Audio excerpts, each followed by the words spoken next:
Hi, எல்லாரும் எப்படி இருக்கீங்க? நாம இன்னைக்கு என்ன பார்க்க போறோம்னா, லாஸ்ட் கிளாஸ்ல நம்ம சாப்பாசா எப்படி பாடுறதுங்கிறது கத்துக்கிட்டோம். இன்னைக்கு அதை இன்னும் ஒரு தடவை ரிப்பீட் பண்ணிட்டு நம்ம இன்னும் ஒரு பேசிக் விஷயத்தை தெரிஞ்சுக்க போறோம். அதுதான் ஸ்ருதி.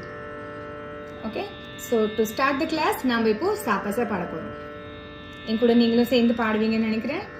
யா, எவ்வளவு தூரத்துக்கு உங்களால பிரெத் கண்ட்ரோல் பண்ணி பாட முடியுமோ பாடுங்க. அதுக்காக ரொம்ப ஸ்ட்ரெயின் பண்ணிக்க வேண்டாம், ஏன்னா இப்பதான் ஸ்டார்டிங் இல்லையா. ஸோ அதனால போக போக you will definitely learn that.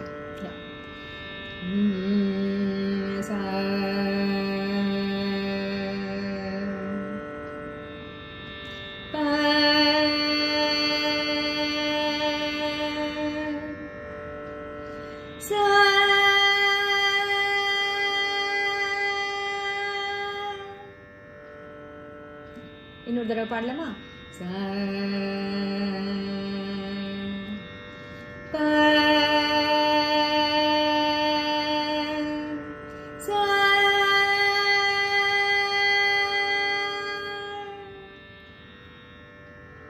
Okay, நான் பாடும்போது நீங்க கவனிச்சிருப்பீங்கன்னு நினைக்கிறேன். நான் பாடினது என்னோட நாபிலேருந்து, என்னோட ஸ்டொமக்லேருந்து பாடியிருப்பேன்.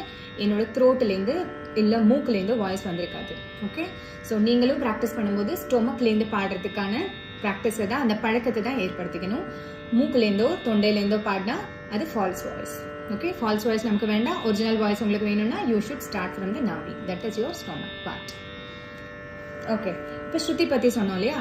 இன்னைக்கு நான், நீங்க பின்னாடி பேக்ரவுண்ட்ல கேட்டிருப்பீங்க ஒரு சவுண்ட் வருது இல்லையா, அது என்னோட ஸ்ருதி பாக்ஸ். அந்த ஸ்ருதி பாக்ஸை நான் உங்களுக்கு அப்புறமா இப்போ கொஞ்ச நேரத்தில் காமிக்கிறேன். அந்த ஸ்ருதி box it is aligned to, இப்போ என்னோடது ஸ்ருதி 5. ஓகே, ஒவ்வொருத்தருக்கு ஒவ்வொரு மாதிரி வேரி ஆகும். ஜென்ஸுக்கு ஒரு மாதிரி இருக்கும், லேடிஸ்க்கு ஒரு மாதிரி இருக்கும். இப்போ வாங்க நம்மளோட ஸ்ருதி பாக்ஸை பார்க்கலாம். இதை இப்போ பார்த்துட்டு இருக்கீங்களா, இதுதான் என்னோட சின்ன ஸ்ருதி பாக்ஸ். இந்த ஸ்ருதி பாக்ஸ் ரேடால் கம்பெனியோடது. அண்ட் நான் அப்ப சொன்ன மாதிரி ஜீல இருக்கு. இது வால்யூம் பட்டன். அப்புறம் பக்கத்துல இருக்கிறது டோன். இது பிட்ச். பிட்ச் நம்ம மாத்திக்கலாம். ஒவ்வொருத்தருக்கு ஒவ்வொரு மாதிரி சொன்னேன் இல்லையா. இப்ப நான் ஜீல வச்சிருக்கேன். இப்ப பாருங்க, மாத்திர ஸ்ருதியோட சவுண்ட் மாறுது பாருங்க. இது எஃப். ஸோ நான் பிட்ச் இன்க்ரீஸ் பண்ணேன்னா ஜீஷா, ஸ்ருதி ஏ.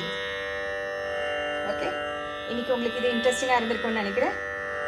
இந்த மாதிரி டெய்லி நம்ம ஒவ்வொரு விஷயங்களை நம்ம பாட்டு கிளாஸ்ல தெரிஞ்சுக்கலாம். For now, bye. See you in the next class.